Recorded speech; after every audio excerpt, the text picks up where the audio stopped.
ഇനി നമുക്ക് പശ്ചിമേഷ്യൻ സംഘർഷത്തിലേക്ക് പോകാം. അമേരിക്കയുടെ പുതിയ സാമ്പത്തിക ഉപരോധങ്ങൾ എല്ലാ രാജ്യങ്ങൾക്കുമെതിരെയുള്ള യുദ്ധപ്രഖ്യാപനമാണെന്ന് ഇറാൻ വിദേശകാര്യ മന്ത്രാലയം വ്യക്തമാക്കി. ഈ ഉപരോധങ്ങളിൽ പങ്കുചേരുന്ന രാജ്യങ്ങളെ ശത്രുവായി പ്രഖ്യാപിച്ച് ശക്തമായി തിരിച്ചടിക്കുമെന്നാണ് ഇറാന്റെ സുപ്രീം നാഷണൽ സെക്യൂരിറ്റി കൗൺസിലിന്റെ മുന്നറിയിപ്പ്. എന്നാൽ ശത്രുവിന് മുന്നിൽ വിട്ടുവീഴ്ചയ്ക്കില്ലെന്ന് വ്യക്തമാക്കുമ്പോഴും ശക്തിയും യുക്തിയും ഉപയോഗിച്ച് പ്രശ്നം പരിഹരിക്കാനാണ് രാജ്യം ശ്രമിക്കുന്നത് എന്ന് ഇറാൻ പ്രസിഡന്റ് മസൂദ് പെസഷ്കിയാൻ പറഞ്ഞു. ഇതിനിടെ USS എബ്രഹാം ലിങ്കന് പകരം USS ജോർജ് വാഷിംഗ്ടൺ എന്ന ഭീമൻ വിമാനവാഹിനി കപ്പൽ അറേബ്യൻ സമുദ്രത്തിൽ വിന്യസിച്ച അമേരിക്കയും സൈനിക നീക്കം ശക്തമാക്കിയിട്ടുണ്ട്.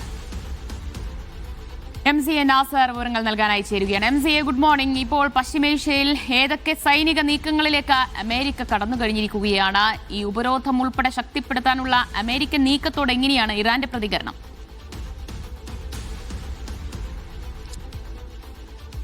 ദിവ്യ, നാളെ വൈകിട്ടാണ് ഈ ഉപരോധവുമായി ബന്ധപ്പെട്ട കൂടുതൽ വിശദാംശങ്ങൾ ഔദ്യോഗികമായി തന്നെ അമേരിക്കൻ ട്രഷറി വകുപ്പ് പുറത്തിറക്കുക. അത് വരുന്നതോടുകൂടി എന്തായാലും ഈ വലിയ തോതിലുള്ള ഒരു സാമ്പത്തിക യുദ്ധപ്രഖ്യാപനമാണ് ഇറാന് നേരെ അമേരിക്ക ഏർപ്പെടുത്താൻ പോകുന്നതെന്ന കാര്യം വ്യക്തമാണ്. അമേരിക്കൻ പ്രസിഡന്റും ട്രഷറി വകുപ്പ് സെക്രട്ടറിയും ഇക്കാര്യം നേരത്തെ തന്നെ സ്ഥിരീകരിച്ചിട്ടുണ്ട്.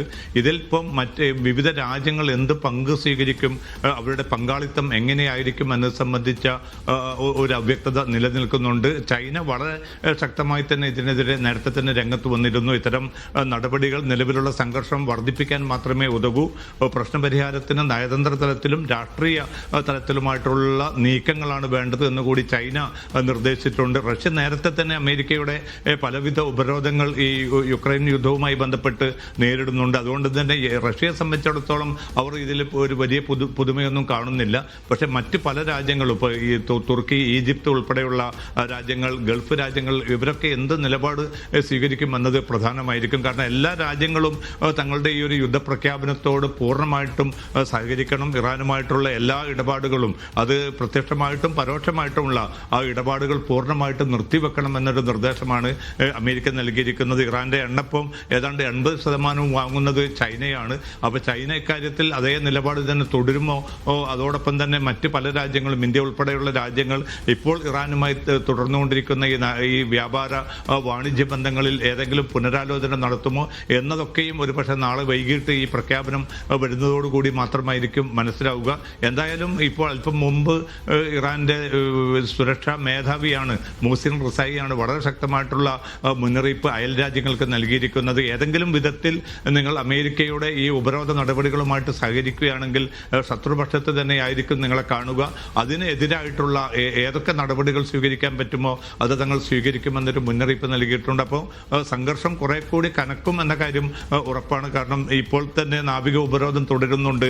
അതിനു പുറമെ ഈ സാമ്പത്തിക ഉപരോധം കൂടി വരുമ്പോൾ തീർച്ചയായിട്ടും ഇറാനെ സംബന്ധിച്ചിടത്തോളം വലിയ കെടുതികളിലേക്ക് തന്നെയാണ് രാജ്യം നീങ്ങുക. കാരണം കറൻസിയുടെ മൂല്യം വലിയ തോതിൽ തന്നെ ഇടിഞ്ഞിട്ടുണ്ട്. പണപ്പെരുപ്പം അതിന്റെ മൂർധന്യത്തിലാണ്. വിലക്കയറ്റം വളരെ ശക്തമായി തന്നെ തുടരുന്നുണ്ട്. ഇത് ജനതയുടെ ജീവിതത്തെ വളരെ പ്രതികൂലമായിട്ട് ബാധിക്കുന്ന ഒരു ഘട്ടത്തിലാണ് ഈ പുതിയ യുദ്ധപ്രഖ്യാപനവും വരുന്നത്. പക്ഷേ ഇതിനിടയിലും മധ്യസ്ഥ നീക്കങ്ങൾ നടക്കുന്നു എന്നതാണ് ഒരു പ്രതീക്ഷ പകരുന്ന ഘടകം. ഇന്നലെ ഈജിപ്ത് വിദേശകാര്യമന്ത്രി ബദർ അബ്ദുല്ല ഇന്നലെ ഇറാൻ വിദേശകാര്യമന്ത്രി അബ്ബാസ് അറാക്ചിയുമായിട്ട് ടെലിഫോണിൽ വിശദമായി സംസാരിച്ചിരുന്നു. സംഘർഷം വർദ്ധിപ്പിക്കാൻ ഉതകുന്ന നടപടികളിൽ നിന്ന് പൂർണ്ണമായിട്ടും വിട്ടുനിൽക്കണമെന്നാണ് ഈജിപ്ത് ഉൾപ്പെടെയുള്ള മധ്യസ്ഥ രാജ്യങ്ങൾ ഇറാനോട് നിർദ്ദേശിച്ചിരിക്കുന്നത്. അതോടൊപ്പം തന്നെ ഒമാനും ഇറാനും തമ്മിലുള്ള ഹോർമസുമായി ബന്ധപ്പെട്ട ചർച്ചയും ഏറെക്കുറെ പുനരാരംഭിച്ചിട്ടുണ്ട്. അതിൽ ഒരു കരാറിലേക്ക് ഇരു രാജ്യങ്ങളും എത്തുകയാണെങ്കിൽ സ്വാഭാവികമായിട്ടും അമേരിക്കയുമായിട്ടുള്ള ഒരു ആശയവിനിമയത്തിന് കുറെ കൂടി അടിത്തറ ലഭിക്കുമെന്നാണ് ഖത്തർ ഉൾപ്പെടെയുള്ള മധ്യസ്ഥ രാജ്യങ്ങൾ വ്യക്തമാക്കുന്നത്. അപ്പോൾ പ്രകോപനപരമായിട്ടുള്ള നീക്കങ്ങൾ, ഇപ്പോൾ അല്പം മുമ്പ് ഈ ഹോർമസ് തങ്ങളുടെ അധീനതയിലുള്ള ഒരു പ്രദേശമാണെന്ന് പ്രഖ്യാപിച്ചുകൊണ്ടുള്ള വീണ്ടും ഒരു സമൂഹ മാധ്യമ കുറിപ്പാണ് ഇപ്പോൾ ട്രംപ് പങ്കുവച്ചിരിക്കുന്നത്. അപ്പോൾ ആ ഭാഗത്ത് അമേരിക്കയുടെയും ഇറാന്റെയും ഭാഗത്ത് ഈ പ്രകോപനപരമായ നീക്കങ്ങൾ തുടരുന്നതിനിടയിൽ തന്നെയാണ് ചില സമവായ നീക്കങ്ങൾ മധ്യസ്ഥ രാജ്യങ്ങളുടെ മേൽനോട്ടത്തിൽ നടക്കുന്നു എന്നത് ഒരു പ്രതീക്ഷ നൽകുന്നത്. അതാണ് എന്തായാലും സ്ഥിതിഗതികൾ ആശങ്കാജനകമായി തന്നെ മുന്നോട്ട് പോകുന്നു എന്നതാണ്. അവിടെ പശ്ചിമേഷ്യൻ സംഘർഷം ഇങ്ങനെ അയവില്ലാതെ മുന്നോട്ട് പോകുമ്പോൾ അതിന്റെ പ്രതിഫലനങ്ങൾ, അതിന്റെ പ്രത്യാഘാതങ്ങൾ അനുഭവിക്കേണ്ടി വരുന്നത് ഇന്ത്യ ഉൾപ്പെടെയുള്ള രാജ്യങ്ങളാണ് എന്നതാണ്.